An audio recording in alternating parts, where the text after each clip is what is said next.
कोल्हापूर महानगरपालिकेत आज मतदार यादी संदर्भात प्रशिक्षण आयोजित करण्यात आलं होतं।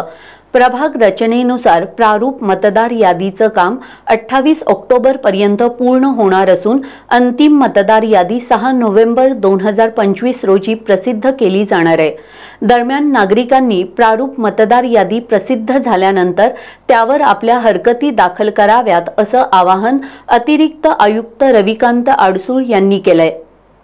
माननीय राज्य निवडणूक आयोगाच्या मार्गदर्शक सूचनांच्या अनुषंगाने प्रारूप प्रभाग रचना अंतिम प्रभाग रचना प्रसिद्ध करण्यात आलेली आहे। त्यानंतर मतदार याद्या ह्या प्रभागनिहाय फोडण्याचा कार्यक्रमसुद्धा निश्चित करण्यात आलेला आहे। त्याचाच एक भाग म्हणून आज कोल्हापूर महानगरपालिकेमध्ये सर्व सहाय्यक आयुक्त, उपशहर अभियंता, सर्व पर्यवेक्षक यांची ट्रेनिंग घेण्यात आलेलं आहे, जेणेकरून पुढच्या 8 दिवसामध्ये सर्व मतदारांच्या सर्वे करून मतदार संघनिहाय वॉर्डनिहाय याद्या फोडण्याचा कार्यक्रम होणार आहे।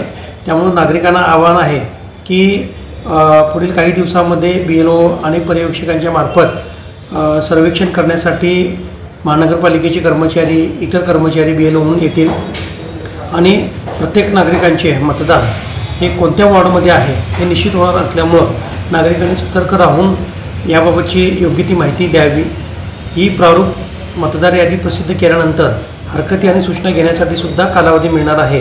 ज्यांची नावे इतर वॉर्डमध्ये गेले असतील किंवा काही तांत्रिक चुका असतील तर हरकती घेऊन त्या अंतिम करण्यापूर्वी त्याच्याबाबत निर्णय घेणं सोयीचं होणार आहे।